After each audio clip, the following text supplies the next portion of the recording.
Здравейте! В това видео ще ви покажем как се добавя цел в сайт HBG. Менюто цели е чудесен инструмент за ефективно спестяване на вашите пари. Когато имате поставена цел, то вие ще имате стимул да оптимизирате вашите финанси. Целта в HBG е следствие от вашите спестени пари. За да се придвижвате напред към постигане на вашата цел, то вие трябва да имате спестени пари. Колкото повече спестявате, толкова по-бързо ще постигнете вашата цел. В дясната част на сайта вие ще видите вашите доходи, колко пари сте изхарчили и спестените ви пари за дадения период. Да кажем, че искате да отидете на зимна почивка през февруари месец 2016 година и сте преценили, че се множи 1200 лева и за това искате да създадете цел. За да създадете цел, трябва да натиснете бутона "Добави цел". В полето заглавие да напишете името на вашата цел, да въведете сумата на вашата цел и да изберете категорията за вашата цел. Също така трябва да въведете и датата.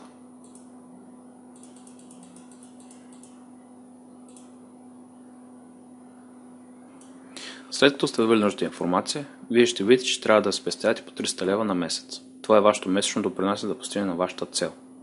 Месечното допринасяне е 300 лева, защото сумата на нашата цел е 1200 лева, а датата за постигане на нашата цел е след 4 месеца. А функцията прогнозна дата ви показва, че на базата на вашите спестени пари, вие можете да постигнете вашата цел по-рано. Веднъж въвели цялата информация, вие трябва да натиснете бутона "Добави". Вече виждаме графично нашата цел. Виждаме името на нашата цел, виждаме датата на нашата цел и също така виждаме колко пари са нужни за да постигнем нашата цел. Също така виждаме и колко са нашите спестени пари. Трябва да знаете, че сумата на вашите спестявания е равна на сбора на всички ваши спестявания от момента, в който сте се регистрирали в HBG. Ако решите да редактирате или да изтрите вашата цел, то вие трябва да промените върху нея и да изберете един от двата бутона "Редактирай" или "Изтри целта". Нека да натиснем "Начало".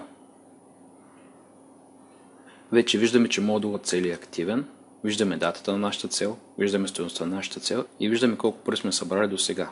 Нека да кажем, че получаваме дивиденд на стойност 500 лева. Затова трябва да натиснем бутона "Добави доход". В полето Small виждаме 500 лева и избираме категория. След това натискаме бутона "Добави". Отново в модул "Последни транзакции" ние виждаме нашия дивиденд. Нека да се върнем отново в менюто "Цели". И вече виждаме, че сме постигнали нашата цел следствие от дивиденд. Да кажем, че днес сте платили вашата зимна почивка и искате да изпълните вашата цел. Затова трябва да натиснете "Маркери като изпълнена". След което ще се появи нов прозорец, в който вие ще бъдете информирани, че вашата цел ще бъде отчислена като разход. Ако сте се объркали и по погрешка сте натиснали бутона "Маркирай като изпълнена", то вие може да натиснете бутона "Маркирай като неизпълнена" и отново да върнете вашата цел като неизпълнена.